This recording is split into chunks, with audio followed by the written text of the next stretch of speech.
Oh, my therapist says I wear big clothes because I'm insecure. Oh, well, I just know that's for me.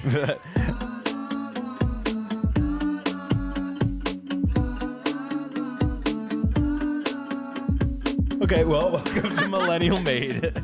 My name is Rod. We're here in Chicago with a very good friend who is a national star, but also local to Chicago, Miss Beth from Big City Readers. Give it up, everyone. The crowd goes wild. So, Beth, you created a program online for kids to read, and from what I've seen, it's much different than how we've learned to read. So tell us a little bit more. Yes, Big City Readers. Well, I started my business as like a tutoring company, and then I realized that I was tutoring kindergarten through 8th graders, and I realized the problem isn't something to solve, it's something to prevent. So I created a curriculum for before you even teach kids how to read, and then we still also have a tutoring company, but it's pretty different than what we were taught. We were taught a lot of memorization of words, but if you know how to memorize, or if you memorize 100 words, then you know 100 words.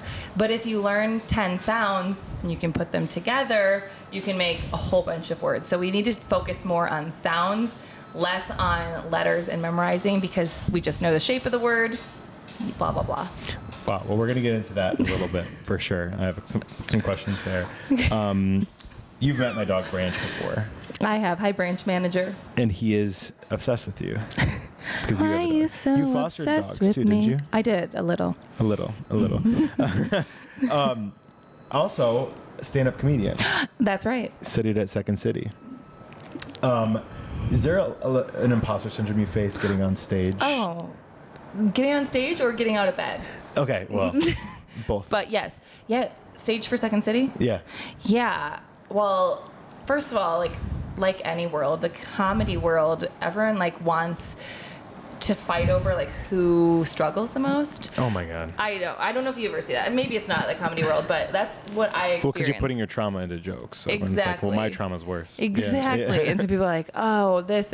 And anyway, so I do feel imposter syndrome because there's there's cliques in the comedy world, and everyone's like, where did you come from? And oh, your story's just blah, blah, blah. Like, oh, your comedy's not that funny. It's very dramatic. Oh my God, jeez. It's rough.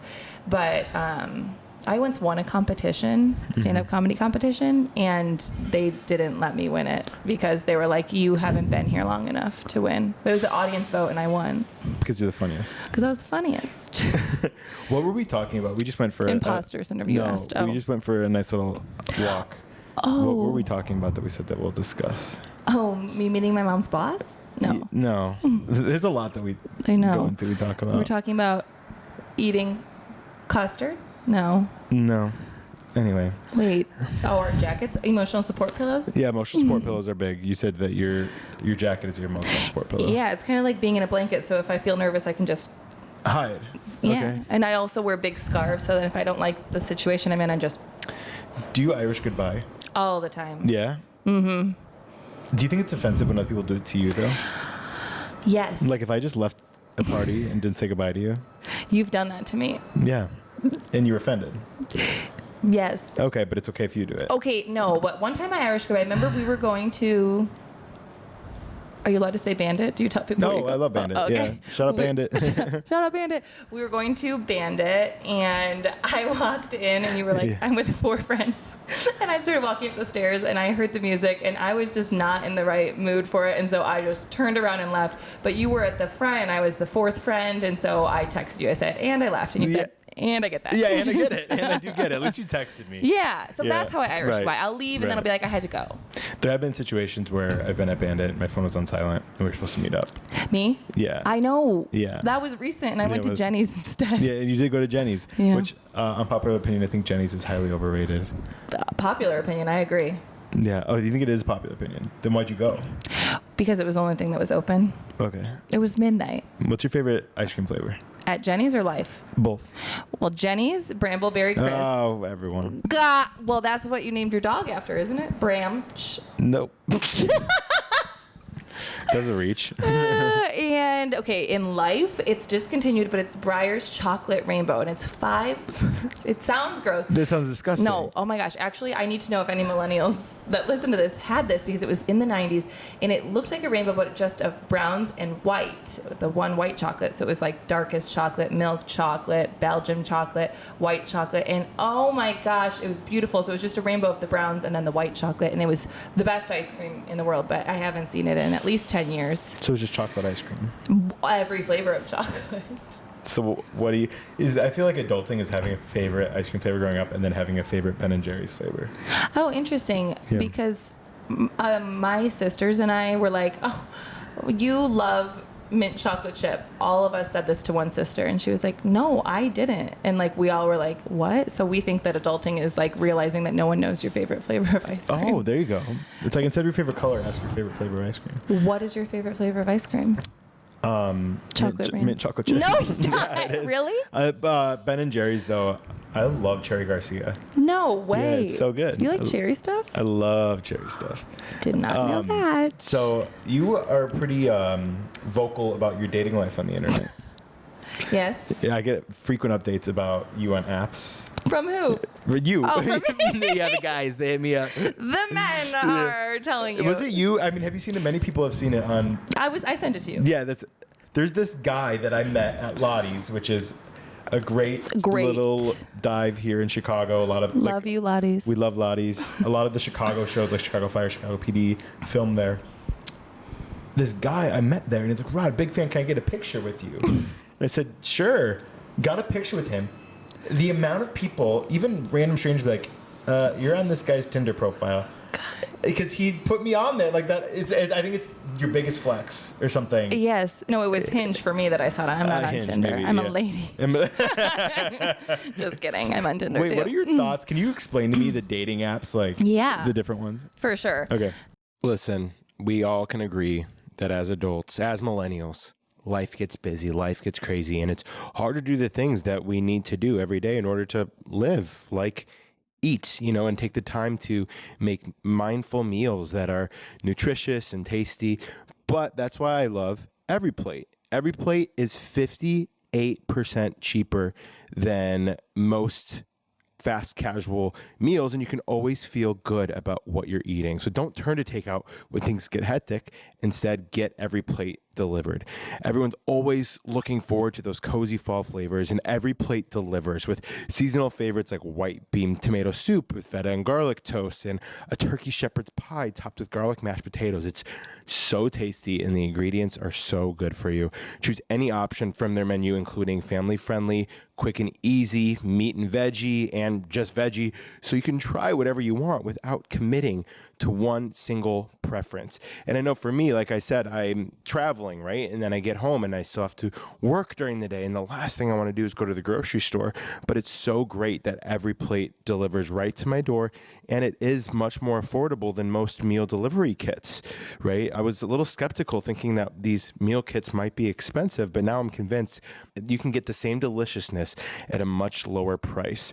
So you, with Every Plate, right? You can get started with Every Plate for just $1.49 per meal on your first box by going to everyplate.com and entering code ROD149. Again, that's everyplate.com. Enter code ROD149. And that's up to $110 value. Again, that's everyplate.com. And at checkout, enter code ROD149. As a self-proclaimed dating app expert. You're right, you are. You really are. I kind of am, actually. You've had a bench at some point, a roster. Oh, Yeah. I had a full roster. Yeah. Sorry if you're listening. I highly doubt they are based on what you told me. So. Oh, that's true. Yeah. Okay. Okay, so Hinge, like break them down. Yeah. Hinge is like the most, in Chicago at least, is the most used. It's the most user-friendly. It's the prettiest. It's white. The prompts are easy to follow. Is that where you have to have mutual friends too? It used to be. Oh. They took that off. Hinge, that's where the name came from. Like you had like some sort of mutual friend. So like maybe you went to church camp with somebody 14 years 14 years ago. You became friends because you wanted to tag each other in the photos, and then like his wife's sister's brother is also anyway. That could be anyone in the world. Yeah, so it's kind of hinged. Yeah. But it's not like that anymore. So Hinge is pretty good. Anyone can like anyone. You don't have to see the same people necessarily. Bumble, you both have to swipe on each other, and then you only have, the girl has 24 hours to initiate conversation. Okay. And then Tinder, anyone can swipe on anyone.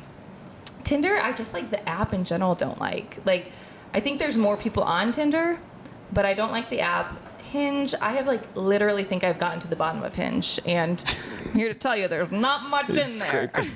I'm like, I hope you're ready for nothing. exactly, Yeah. exactly. Hope you're hungry. Hope you're hungry for nothing. That's what Hinge says to me every day. They're You like, should make that a TikTok. Oh, that's me getting on Hinge. I'm doing that right now. Okay, good. Oh, I have to go. Yeah. No, I mean, I'm not kidding. I'll get like 60 to 70 likes a day. I'm not on dating apps right now. I'm taking a break for mental health.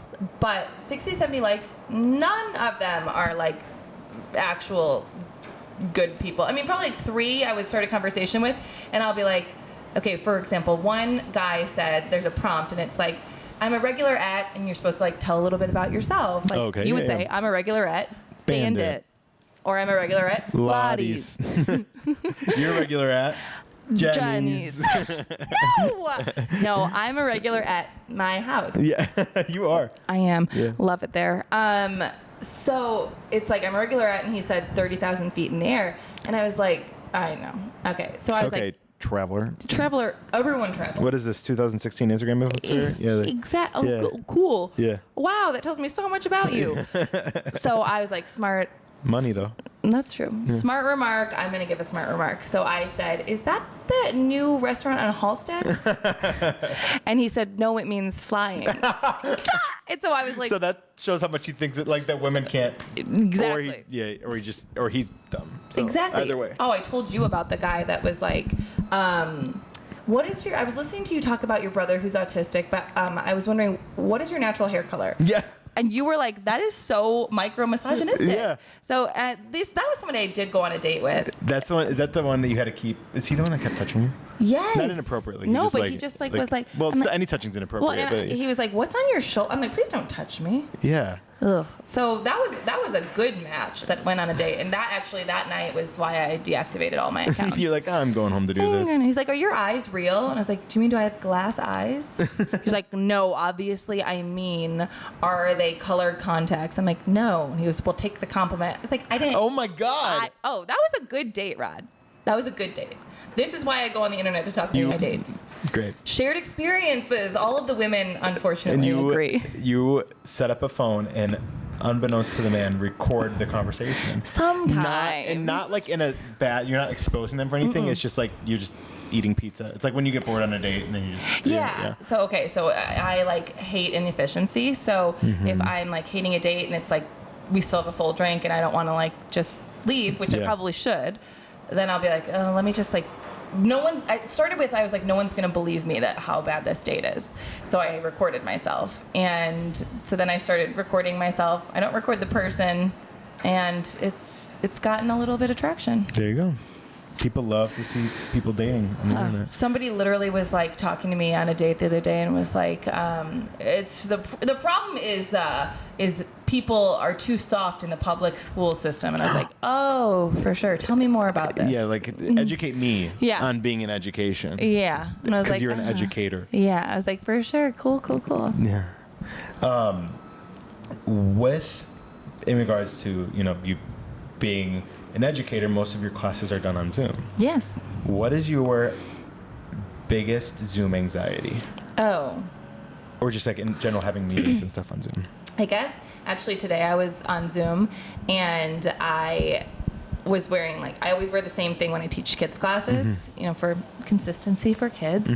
And I left sweatpants on the bottom though.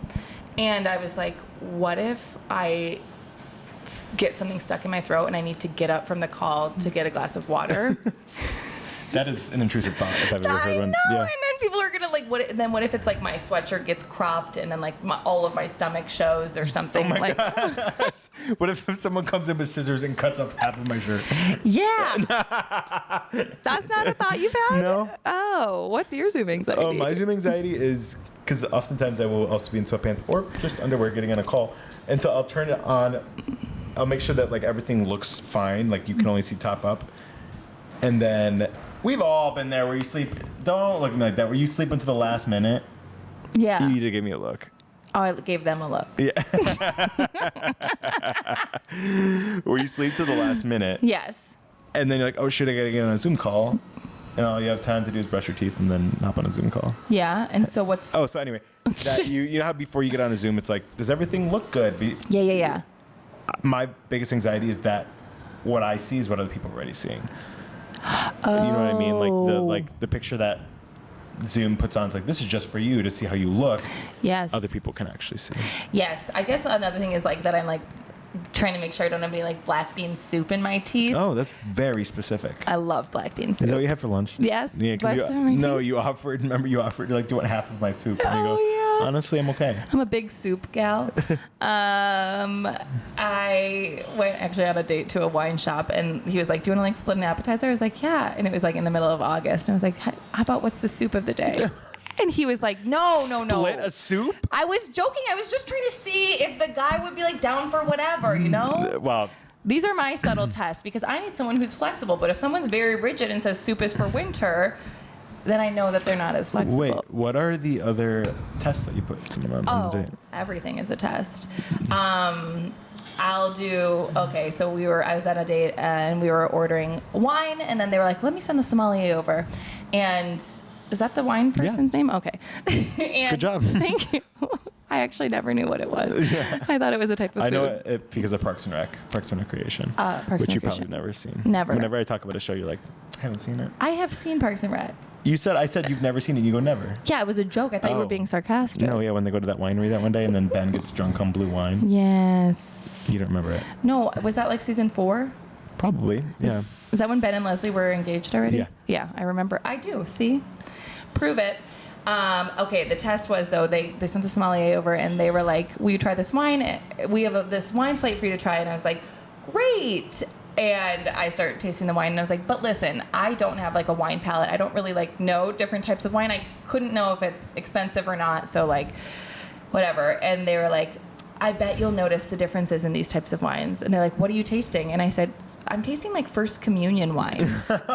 Like, you know, like that taste? Yeah. And they were like, well, actually. No. Yeah, no, it gets worse. How traumatic. Oh, right? And I was like, they go, well, that's because we found out that wine dates back to pre-Adam. And I said, Adam, who works here on Thursdays?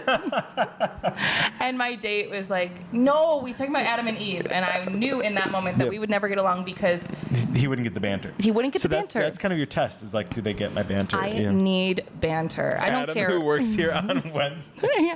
I don't care what you look like, what your job is. If you live with your parents, you gotta have banter. It's all that is the highest level of intelligence, in my opinion. I feel like a lot of our conversations are therapy in a way because we do relate on a lot of levels. Yeah. Where it could be, you know, like us talking about trauma and all of that, but it is very much just banter. Yeah, that's You know? true. We have the same humor, I think. Okay. Oh, you don't? Yeah, I think so. I think so. I think I'm a little funnier. You took class. I'm taking a class or two. With in regards to nostalgia, obviously this is a nostalgic podcast. We were talking about this a little bit earlier. What is something that you've watched recently or you remember that has not aged well? Oh my gosh. Could I have gotten the questions ahead of time? You got this one ahead of time. I was trying to. Oh, It's like banter. The banter. Failed the test. Failed the test. failed. I won't marry Failed you. the test. Okay, so I was watching, and I actually just ahead of time for the audience at home listening, I just heard this question, so I would have thought it through more, but I think Lizzie McGuire. Okay, let's hear it. And I was watching And people are Lizzie going to be McGuire. upset about it, I think. Oh, really? Oh, but it's like the biggest show that everyone Oh, I remembers love. from. Okay, let me caveat. Let me caveat. Is that the word? Let me- Caveat? I don't. Like a little caveat? Like, I love Lizzie McGuire? What does caveat mean? Caveat is just like a side thing. Yeah, a side thing. Lizzie McGuire But I is don't my. think you use it as a verb. Let me give a little caveat. Let me. What do people say? Here's a little No, people don't use that in that. I do. Here. Caveat. Why can't we say- Caveat. Is it cav or cav? I say caveat. Cav- Caveat.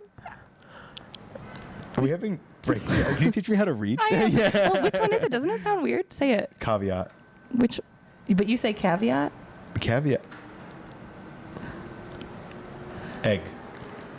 Egg? Do you say egg or egg? Egg. It's Egg. It's a short E. Egg. Push your lips back and say Wait, now a lot just happened because then I had to process, wait, what sentence do we use? And like, how do I say caveat? Caveat. I say caveat. I say caveat. You say caveat. Caveat. caveat. I don't know. I've never said it before. I know, and you used it incorrectly too. Well, this is bad for business for me. This is bad. Podcast canceled. You go up to the camera, just move. Yeah. No, it's really bad because I'm supposed to know words. No, actually, this is good because we want to show kids that even grown-ups don't know everything, and it's good to make mistakes. Right. That's how we build a growth mindset. So I say, yay, I'm glad I don't know this because that means I have an opportunity to grow. Boom. Wow, I think we can apply that in our life in general. Oh, absolutely. But do you think that could be toxic positivity? No. Okay. Because toxic positivity, in my opinion, what do you think toxic positivity is? I think toxic positivity is like, it's all about, I think, to a perception on the other end, whoever is on the other end of it. But like, for me, I need someone to vent to. I don't need solutions. Like, if I'm pissed in the moment, let me be pissed. Yeah. And there's nothing worse. But like, well, it could have gone differently and it could have been worse. And like, that is toxic positivity in my mind. Yes. Yeah, or people who have like, if there's no solution, if we just have to accept that something is the way that it is, and someone's like, well, like, let's look on the bright side. I'm like, sometimes you just need to, accept reality. Yes. Okay, so the reason I don't think it's toxic positivity, I agree. This is a sign for agree, Right. connection. And so when I teach virtually and kids can't talk to me, I can say, I can see you doing the connection sign. Your kid's voice is so much different than It is? Yeah. I'm like, this is me on a date. I see you're doing a connection sign. Okay, so the difference between toxic positivity and that is that, okay, so I want to make sure that kids don't grow up to be perfectionists. I was a perfectionist, and I think a lot of us are, a lot of millennials. Like I don't know if you can relate to this, but it's like, it wasn't like when kids act up. You just don't act up. Like it was like, no, you behave because I said so. That's it. Yep. And so it's like, if I like cried about not getting something, it wasn't like, oh, you really wanted that. It was there like, was no validation. Yeah, no validation. So you couldn't process your emotions or thoughts. Yeah. Not at all. Now I do that every minute of every day. Yeah. So we want to help kids not feel like they have to be perfectionists. So if you're a perfectionist, making mistakes or not wanting to make a mistake doesn't stop you from making mistakes. It just stops you from doing things. Got it. So we don't want kids to be like, say, for example, if they don't know how to write a word and they just like are so mad because they don't know how to spell that word yet, they're just not going to write. But we want kids to write and express themselves and enjoy things and to try things and to make mistakes and to get silly and to like learn from their mistakes and then to compare their work and to look back and be like, look how much I grew, and oh my gosh, I was learning to write that word and I spelled it differently. Now I know how to spell that. That's how we tell our brain, look, you're growing. Look, you didn't know how to put your shoes on before. Now you know how to tie your shoes. You didn't know how to walk up the stairs, and now you can run up the stairs. That's how we teach our brain to have a growth mindset. So when kids are very little, I like to teach parents to make a mistake on purpose, because when kids are perfectionists, we become paralyzed in like not wanting to make a mistake. But if we show them, oh, that's good, that means my brain is growing, I just made that mistake, this is a good thing, then that teaches them to not be afraid of making mistakes. Right. So I think that that's the difference between toxic positivity and teaching that growth mindset, is that we want them to not be afraid of making mistakes and to know how to be a problem solver and how to work through it instead of just being stuck there and only doing things if they can do them perfectly. Wow. Rant? It's not a rant. Well, like I said earlier, I feel like every podcast is a rant. But Oh, good. I think, it's, it's kind of validating feelings is always going to be better than, Yes. not kind of, validating feelings will always be better than pushing anything aside. Because even looking at how we, grew up with the mask of religion. You know, that's kind of what religion is like God can fix it. It's like, how? You know, like. And God did fix it by giving people and, you know, like. Exactly. Right. It's not just, oh my gosh, I babysat for like a Bible study when I was in 7th grade. Side note, did you know that I was homeschooled for a year because I wanted to have a babysitting business? You were an entrepreneur early on. I saved $20,000 Oh my God. as a 7th grader. I love that. I know. That's insane. And also the fact that you were a 7th grader able to babysit. I know. I started a babysitting business, and I had 2 homeschool girls that were younger than me, and I was paid by the parents, and then I gave them a cut. Girl bossing. Girl bossing. Girl boss too close to the sun. I remember my parents would leave me home alone at like the age of 12. Yeah. Which It's you can't do too that young. today. Well, yeah, but I did babysit when I was 12. Right, same. That's I wild. remember when I hit 13, my parents like, okay. Bye. Have a nice life. Yeah, and with my 2 younger siblings. Were you a good brother? Yeah, my brother and I were a year apart too. No, so it was like, so he was we're also just like hanging babysitting. out. But I'm like, that's terrifying. Like It's at night. No. It's so normal. I don't even like being alone at night right now. No, yeah. I was watching a TikTok last night in the dark about Slender Man. Have you heard of the Slender Man? Oh, there's this No. girl. I'm really into true crime, you know. Same. And so I have a there's. book for you. Oh, good. You always have a book for me. It's true. You really do. Beth's book club, and it's like here are all the books Roger to read. It's this guy that like it's a myth. This Slender Man who lives in the woods, and he's like this giant, lanky man that doesn't have a face and really long extremities, and it's just terrifying. Like pale, he can climb walls, and anyway, it's like he like gets in kids' minds. That's his whole thing. So there was this group of 3 girls who were just like, you know, classic high school rebels, and one of the girls disappeared. And the other 2 girlfriends ended up confessing No. that they killed her What? because the Slender Man told them to. No. Is this real? It's real. How do you know? TikTok? Oh, it's like they're in No. jail. It's one of them's in jail for life. The other one's in But jail is for 30 Slender Man years. real? Oh, I don't think.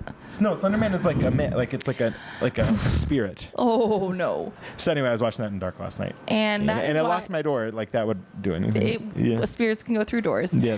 I hate to tell you. Have you seen Casper? Yeah. But also, that's why your mom was right. We don't do Ouija boards. Oh, yeah. We did not do Ouija boards. No, growing up. we did not. We were not even allowed to watch Charmed. I don't think I was allowed to watch Charmed either. I wasn't allowed to watch Sabrina the Teenage Witch. We were allowed to read Harry Potter. No. No. Harry Potter? Are you kidding? I know, but some people are shocked by that. Oh, I know because there's biblical undertones. People say, and also J.K. Rowling is hella conservative. So not J.K. Isn't that funny? J.K. Wait, Rowling, yeah. That we weren't allowed to read Harry Potter, but she's hella conservative. She's hella conservative and transphobic and like, but, racist. But and Christians aren't allowed to read Harry Potter. The irony. Yeah, it's the irony. It really is. But that reminds me, or that's what I was going to say is about the Christian undertones, is that when I had that babysitting club, we took 12 kids to the park when the moms had their Bible study, and somebody said, you know what, let's give them a phone in case something happens. 2 girls with 12 kids at the park, and somebody said, you know what, let's just pray for them while they're gone. Right. Yeah. So we were Because you know what, you gotta phone the big guy before you phone That any. a direct line. Have you seen that video of the Bachelor, ex-Bachelor contestant on TikTok's going around? It's No. like Jesus is the only one that can satisfy, and people are stitching it, and they're like, people are being really suggestive. They're like, well, or it's like, God. you've never tried a potato. You know, like, That is so Yeah, weird. yeah. Wait, that myth just reminded me. Did you ever read that story about the girl with the ribbon around her neck? yeah, The Orphan. Yes. That movie. It was real. No. It's a true story. No. The children's book, like the picture book, Right, the little girl. with the green ribbon around her neck, and then her head fell off. So I forgot that I was supposed to go to an apartment viewing today. I forgot to cancel. You're moving? No, but the leak in my apartment, I was like, but they fixed it, I think. Wait, apartment viewing. I was like, I gotta move. I can't stay in a leaky apartment. So you're staying now? I'm staying now because they fixed it. It's been 4 months. You should get money back. I'm trying to. Just dispute the charge. Right. I'm gonna chase. Yeah. Wait, no, and her head fell off? That's a true story? No, I thought you were talking about the one of the little girl who is actually not a little girl. She just like ages slowly or something. Like she will always look young. Oh, Benjamin Button. No, it's called The Orphan. Hi, Branch. Happy Halloween. It's this movie about a girl who gets adopted from Russia. Spoiler alert. She's not actually a little girl, and she tries to murder the whole family. No! And she is like 40 years old. She just looks like a child. Oh, it's like an Andy Milonakis has this. Oh, I forgot about Andy Milonakis. It's my show with Andy Milonakis. People called me Andy Milonakis in high school. No, I can say that. Yeah. It's my show. I'm Schmandish Milonakis. Because you've seen childhood pictures of me. Yes. Yeah. Right. It would look like him. You did. Oh my gosh, you did. Yeah. Wait, let's remake the Andy Milonakis. I dressed up as him for Halloween once. I brought a bag of peas and I put bologna in my pocket. Wait a minute. You should have a dress up as your favorite TV show from the 90s. Oh, it definitely wasn't my favorite. I wasn't allowed to watch it. Oh, I was. Branch, how did you get behind there? What in the world, Branch? You just want to be part of it, huh? You Look were at his cute. little Oh my god, that face. is so cute. Okay. That when you were talking about that orphan movie, that was sounding like a Little Princess. Did you watch that movie? Mm. You know where she's like A Little Princess isn't a horror movie though. Kind of is. Depends on your anxiety as a child. Yeah, well, there's a lot of movies that Actually, I did have anxiety that I was gonna not see my parents again, so that was a horror movie. Or My Girl. Oh yeah. Speaking of films that were traumatizing as a child, Yeah. did you watch Indian in the Cupboard? Yes. And it's so scary. I know. The scene where was it a spear or a sword where he like pokes his finger? Oh. I don't know why that traumatized me so much. My sisters and Also, the title of that film didn't age well. it did not age well. Yeah. There we go. We got it. Yeah. My sisters and I always quote a line from it. They go, "They're just plastic things." Oh my God, I remember that. Yeah. Plastic things, because he wants them to go back to being toys. What was a traumatizing movie for you? A Place for Annie. Have you heard of this No. movie? This is probably specific to my family, but it was a movie I watched at the prime age of 7 years old, and it was about a teenage mother and her baby getting taken into the foster care system, and a woman, adoptive mom, and the birth mom fighting over Annie. Wow. Why is every orphan's name Annie? I don't know. Why is that just a go-to? Did she have red hair? She was, I think, strawberry blonde. What about you? Indian in the Cupboard. That was the one for you? Or I was thinking about that one a lot this weekend. Or, I don't know, because growing up, I think my parents thought it was a kids' movie until we started watching. They're like, no. Remember the movie Ants Yes. with a Z? It was like animated because it came out literally the same time as Bug's Life, but Bug's Life was better. Oh, because Bug's Life was a Disney movie for children. Ants was very adult humor. Oh, I didn't know that. Yeah, I don't know that I've yeah. ever seen Ants. Mm-hmm. I don't like a lot of movies from our childhood. I do. I mean, clearly. Well, actually, I do. I don't know why I said that. Yeah, you do. Sorry, can you keep going with your Lizzie McGuire thing? I forgot about Lizzie McGuire, yeah. Okay, what I thought didn't age well, and this maybe is unpopular opinion. Caveat, I like Lizzie McGuire, and I love the show, still love watching it, but I think now I was watching, and there's so much Mean Girl stuff with Kate and Lizzie, and I just wish, I think if it was done now, and if I was asked to weigh in on an early childhood development perspective, I wish that they showed more problem solving and more like positive relationships and more friendship building and more like skills on how to like be a good friend versus like just like Mean Girl stuff. I feel like there's like a lot of unresolved Mean Girl stuff. So I feel like impressionable kids can see that and think like, oh, I want to be like Kate, or like even whether or not you're wanting to be like that character, you start picking up the character's mannerisms that you watch, and Kate's like really not nice. No, not at all. And it's so She's sad. a bully. That's her whole character. That's her whole character. But I'm like, I feel like we need like more resolution sooner. I know there's some times, you know, when Kate and Lizzie are fine, but like also like don't love that like there's so much like teenage girl fighting over a boy. Like no, right. It's like and the boy's just in there dumb, like the whoa, dumb what boy. He has no consequences. Yes. Yeah. And that's like I grew up thinking like, oh, I just gotta find a dumb boy, and I just gotta Which now you and now I do.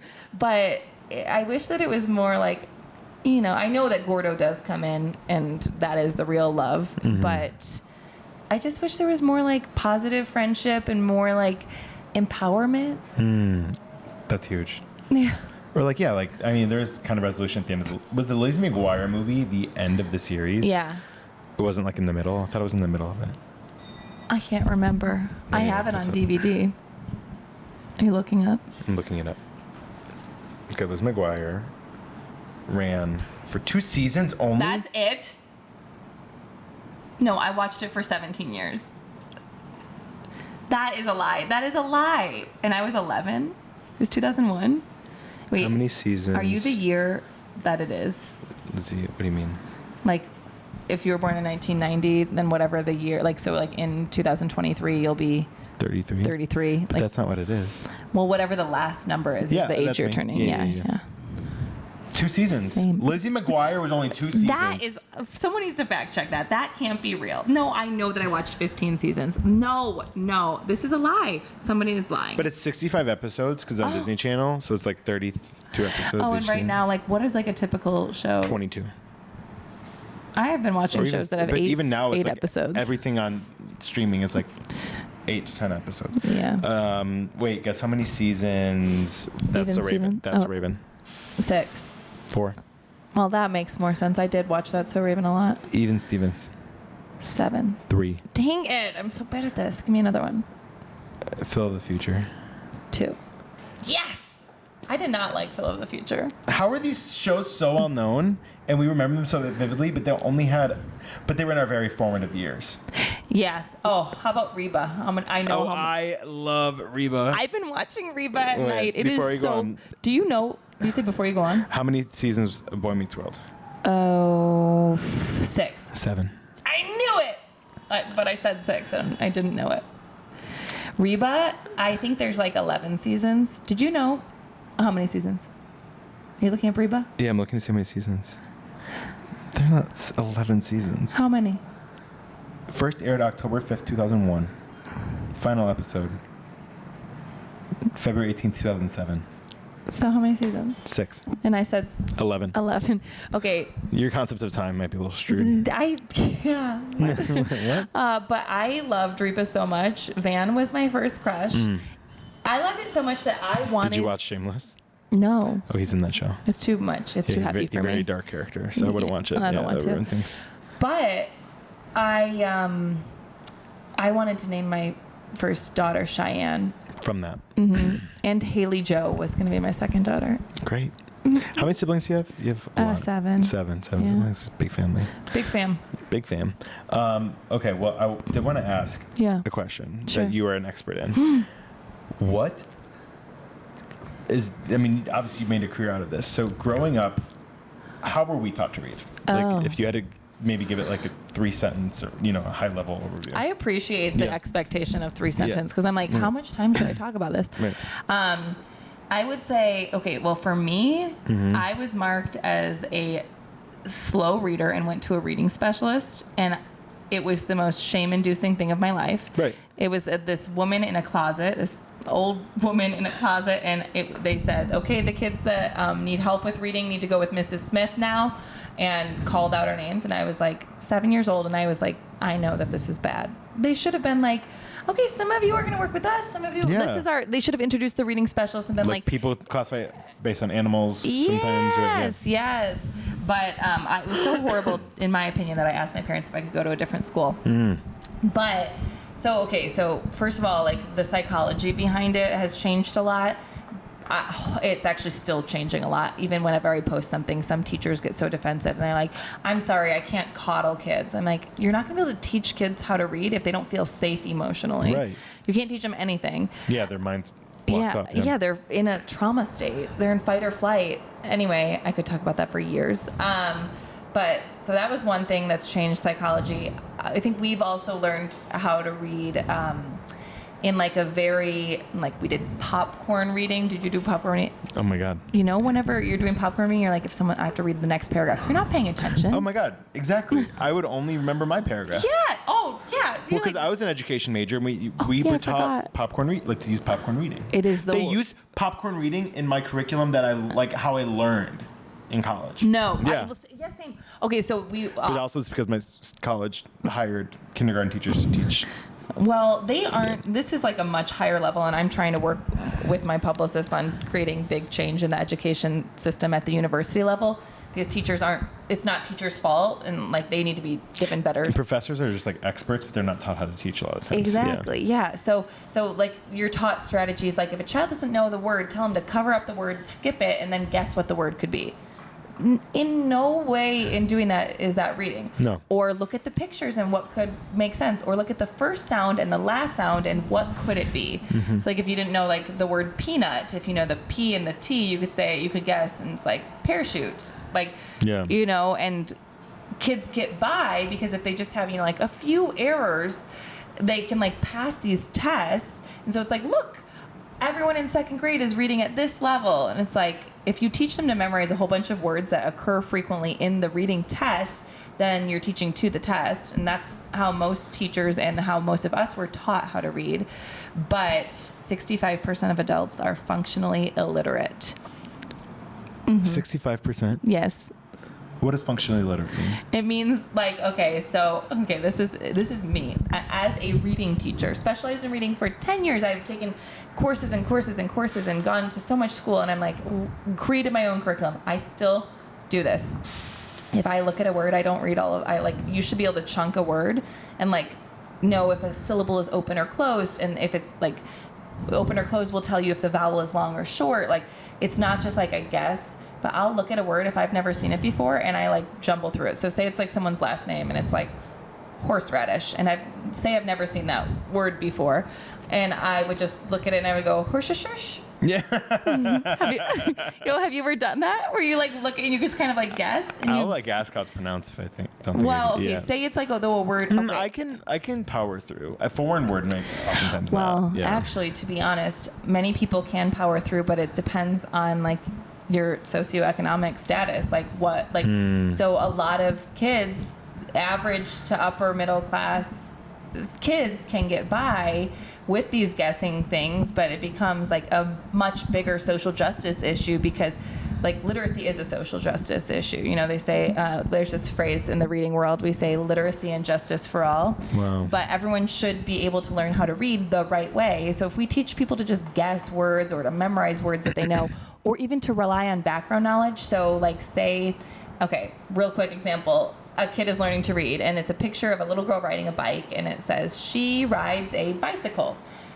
If that's the very first time a 5-year-old is learning how to read, there's so many bicycle, it's a long I, the Y, you know, it's a soft C. So it's all these things that they haven't learned yet. Usually would learn those 3 rules end of first grade, early second grade. So if they're 5, they're in kindergarten, they have not learned these things. They cannot decode that word. So we are literally setting kids up for failure by having them need to guess by using the picture.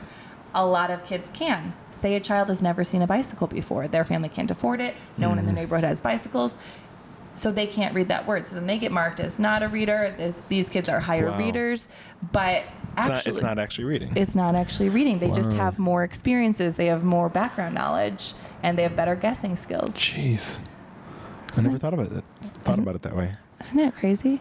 Wow. So we want to teach kids should be able to read nonsense words. So like, you know, put a consonant, vowel, consonant, and have them sound it out, even if it's not a real word. Because if they can read nonsense words, they can read any word. But like, we want our brain to be able to read something even if we've never seen it before. Wow. Because that's what reading is. Yeah. You don't know the word until you've seen it. If we just know the words that we know, we're not really reading. Wow. That was enlightening. And we've talked about this many times, but I didn't even think about that, you know, socioeconomic status. Yeah. Wow. It's a big race issue. Well, for more information, follow Big City Readers. But for real, Miss Beth, thank you so much for coming on Millennial Made today. Thank you. Discussing nostalgia, how learning is so different too. Can I ask you a question? Yeah, of course. What was your favorite childhood book? Favorite? I loved the Artemis Fowl series or Series of Unfortunate Events. Yeah, those are good ones. Okay, that's good. Like young adult books. Like kid book, probably If You Give a Moose a Muffin. That's a great one. I still love using or that. what was the Cheese Man one? You know, the Cheese Man. Like on top of spaghetti? No. No. I'm gonna look it up. If I had a podcast, I would ask everybody. The Stinky Cheese Man. And I don't know other fairly stupid tales. Oh, that's good. You didn't know that one? No, I'm oh my gonna God, get I it. love that book. It's I'm so ordering good. it today. Ordering it today. All right. Well, follow Big City Readers on Instagram, TikTok too. Yeah, hey Miss Beth on TikTok. Hey Miss Beth on TikTok. Go check out. You're in Entrepreneur Magazine. So I was. Yeah, congrats thank on you. that. Thank you. And like and subscribe if you have any other questions for Miss Beth. I'm sure she'll be able to comment on YouTube. And thank you so much for listening to Millennial Made. We will see you again next week. Thanks, Rod.